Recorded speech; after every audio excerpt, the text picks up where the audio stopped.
earth, the creatures that you love sinned.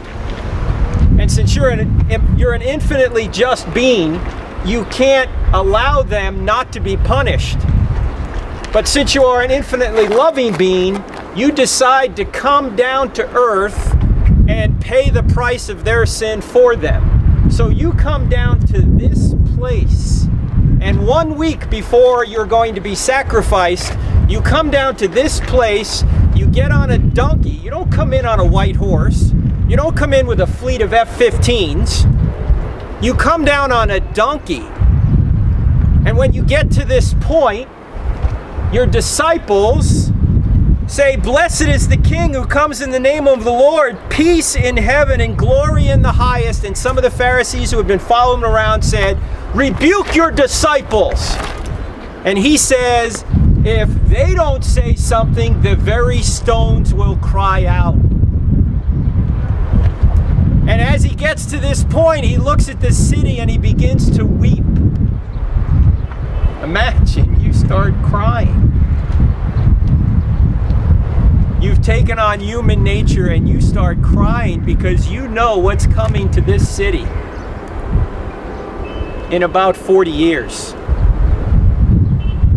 Because in Matthew chapter 24, the Olivet Discourse, it's called the Olivet Discourse because Jesus was on the Mount of Olives when he gave it.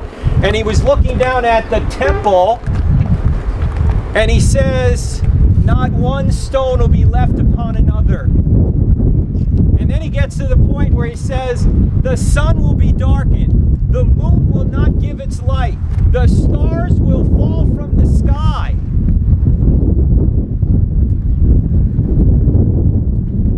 And then he says, "When these things happen, you will see the Son of Man coming in the clouds with great power." And he says, when they ask him, "When will these things occur?" he says, "All these things will happen before this generation passes away." When did he say that? He said that in 30 AD. What's a generation? 40 years. That would have to happen by 70 AD.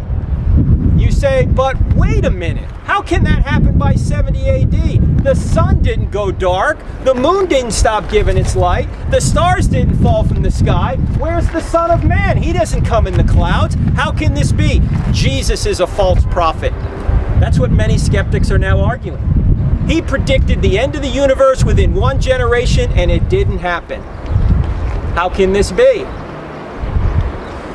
Well, in order to understand the New Testament, you have to go back to the Old Testament, particularly if you're looking at the book of Matthew. Because as we mentioned earlier, Matthew's quoting the Old Testament over and over and over again, and so does Jesus. And when Jesus gets to the point where he says, the sun will be darkened, the moon will not give its light, the stars will fall from the sky, where is he quoting from?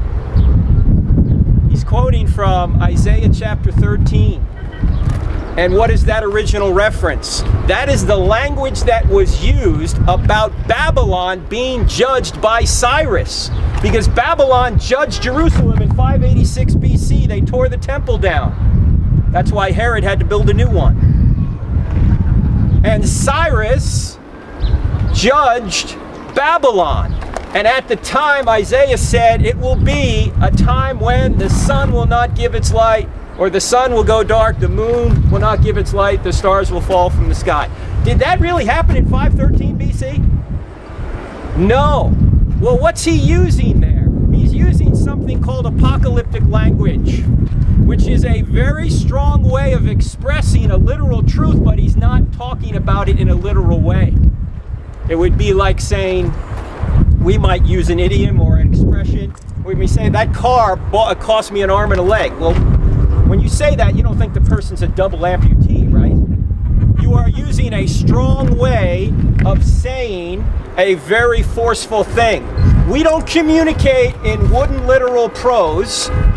We communicate much like the Bible communicates. We use idioms, metaphors. We use strong language. Jesus used strong language over and over again. And when he's quoting from the Old Testament, he's using it in the same sense.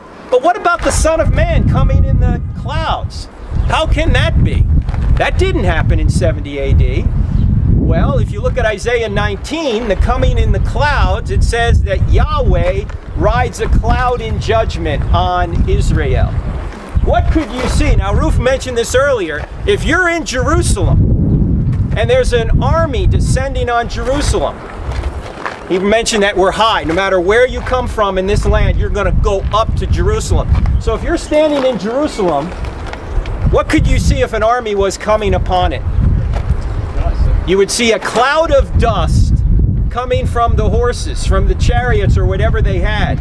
You could see it from 100 miles away. That's why Luke puts in his Olivet Discourse, when you see armies descending on Jerusalem, flee to the mountains. Why? Because the judgment is coming. Now, if this meant to be the end of the world, and just the end of the world, would it make any sense to flee to the mountains? No, because that would be over too.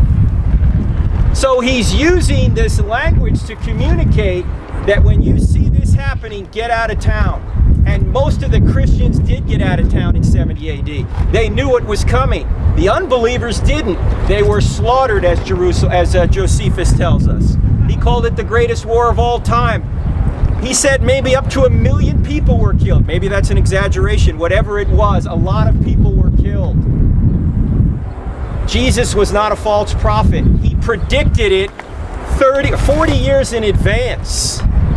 Yet, as we mentioned earlier, is there a longer-term fulfillment to this prophecy? Yes, there is. I think he is talking about a literal second coming as well. But the short-term fulfillment was the 70 AD judgment. And that judgment did occur. But notice in the Bible, there is nowhere in the Bible where this is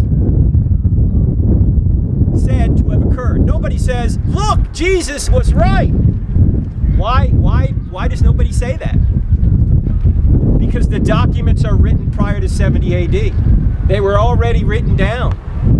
Nobody went back and said Jesus was right because all the documents had been written, at least most of them. Maybe Revelation's written later, perhaps. Some say John is written later. I think John is written prior to 70 AD.